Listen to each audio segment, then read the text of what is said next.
Doctor Yasin Lahore سے عرض کر رہا ہوں، امید ہے آپ ٹھیک ہوں گے۔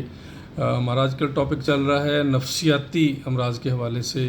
پرانے زمانے میں بہت سارے لوگ یہ جانتے ہیں کہ پاگل کتے جب کسی کو کاٹ لیتے تھے تو وہ بہت زیادہ پرابلم میں آ جاتے تھے اور وہی حرکتیں کرتے تھے جو کتا کرتا تھا اور وہ دوسروں کو کاٹتا تھا۔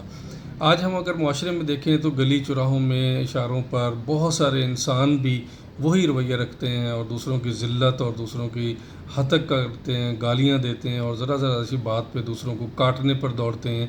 اسی طرح ایک بہت بڑا المیہ ہمارا ہے کہ گھروں میں شوہر اپنے غصے کی وجہ سے، ڈپریشن کی وجہ سے اس مارا ماری کے دور میں اور نفسیاتی امراض کا شکار ہو رہے ہیں، اور وہ اپنے بچوں کے سامنے اپنی بیویوں کو جو ہے نا وہ گالی گلوچ کرتے ہیں، مارتے پیٹتے ہیں، اور یہ ہر چوتھے گھر کا ایک مسئلہ ہے۔ اور بہت سارے ہمارے پاس کیسز آتے ہیں کہ جی میاں اپنی بیوی کو مارتا ہے۔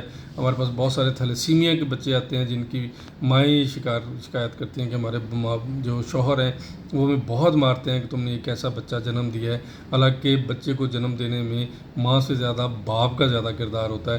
تو ہومیوپیتھی بھی اسی لیول کا انسان کی نفسیات کا علاج کرنے کی سکت رکھتی ہے، اور اس کی کوالٹی ہے کہ وہ بھی پاگل کتے کے رال سے دوائی جو بنائی گئی ہے اس سے ان امراض کا علاج کرتی ہے۔ اور اگر ایسا کوئی شوہر ہے جو اپنے بچوں کے سامنے اپنی بیوی بچوں کو گالیاں دیتا ہے تو ہومیوپیتھک میڈیسن لائسن ہائیڈروفوبینم ہے جو ایسے لوگوں کا ایک بہترین علاج ہے۔ ہومیوپیتھی اپنائیں، صحت مند رہیں۔